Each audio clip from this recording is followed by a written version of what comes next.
Selain handphone di tangan, ada satu benda yang susah lepas dari hidup kita. Tiap hari dipakai buat bungkus gorengan, sedotan minuman, atau jadi bagian benda-benda lainnya di sekitar kita. Dialah plastik. Benda ringan yang karena kuat dan praktisnya bikin disukain sama banyak orang. Tapi, masalah terus muncul, karena gara-gara ulah kita juga, sampah plastik kini jadi ada di tanah, di sungai, dan sampai bikin benua sendiri di samudra di sana. Sekarang, kita mungkin makin ngeri, mikirin seberapa banyak sih sebenarnya sampah plastik di dunia, dan sebahaya apakah mereka? Karena susah ngitung jumlah pastinya, bayangin aja gini. Tiap tahunnya ada ratusan juta ton plastik yang diproduksi dan 8 juta ton sampahnya dibuang ke lautan. Itu sama aja kayak buang 20 pesawat Boeing 737 setiap jamnya. Dan bayangin juga kalau butuh ratusan bahkan sampai selamanya buat plastik untuk bisa terurai sempurna. Artinya kalau udah terus begini, bakal ada 12 triliun ton sampah plastik atau setara berat 24.000 gedung Burj Khalifa, bangunan paling tinggi di dunia di tahun 2050 nanti.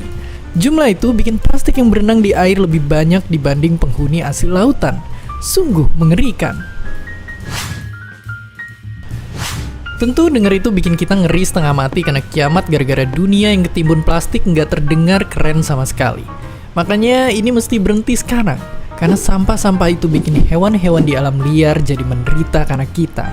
Bahkan gak cuma itu aja, kita pun juga terkena bahaya yang kita buat sendiri karena nyatanya sampah plastik yang mengecil atau nama kerennya mikroplastik bisa dimakan oleh ikan yang nantinya masuk lagi ke perut kita sendiri yang nantinya juga berpotensi nimbulin penyakit. Oke, sampah plastik emang jadi masalah besar dunia.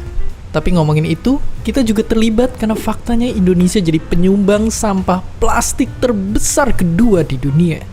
Tapi kalau masih mikir solusinya adalah buang sampah pada tempatnya, itu udah nggak efektif lagi. Sekarang kita harus mulai ngurangin pakai plastik atau milih pakai plastik yang bisa digunain berulang kali. Buat makan atau minum, bawa tempat makan dan botol minum yang bisa dipakai ulang. Kalau beli barang belanjaan di luar, selalu bawa kantong belanja sendiri yang dari bahan yang bisa dipakai berkali-kali kayak katun atau kanvas.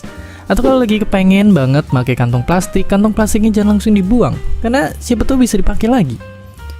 Tapi mau plastik atau bukan, semua barang yang kita pakai pasti ada masa akhir pemakaiannya, yang ujung-ujungnya harus dibuang juga. Makanya kita harus tahu tempat yang benar buat ngebuangnya. Ingat kalau sampah plastik buangnya ke tempat yang ada tulisan anorganik berwarna kuning. Kalau sampah bekas makan ke yang tulisan organik berwarna hijau. Dan bahan beracun kayak baterai, bohlam, tinta komputer dan sebagainya ke tempat sampah B3 yang warnanya merah. Lagi pula, selain buang ke tempat sampah biasa, sekarang kita harus mulai memilah sampah kita sendiri dan ngumpulin itu ke bank sampah terdekat. Karena nyatanya sekarang sampah bisa jadi emas. Caranya gampang, tinggal bawa sampah kalian yang udah dipilah ke bank sampah terdekat. Kasih ke petugasnya, terus ditimbang dan dihitung, dan jadilah.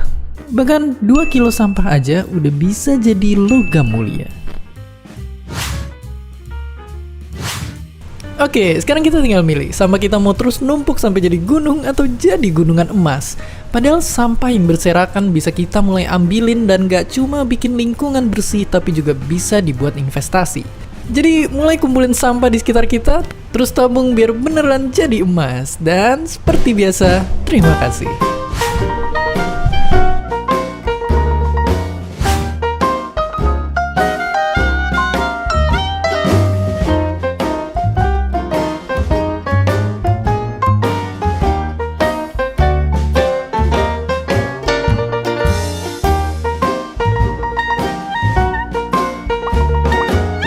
Terima kasih udah nonton Kok Bisa? Punya pertanyaan lagi? Tulis aja di kolom komentar di bawah. Keep asking and stay curious.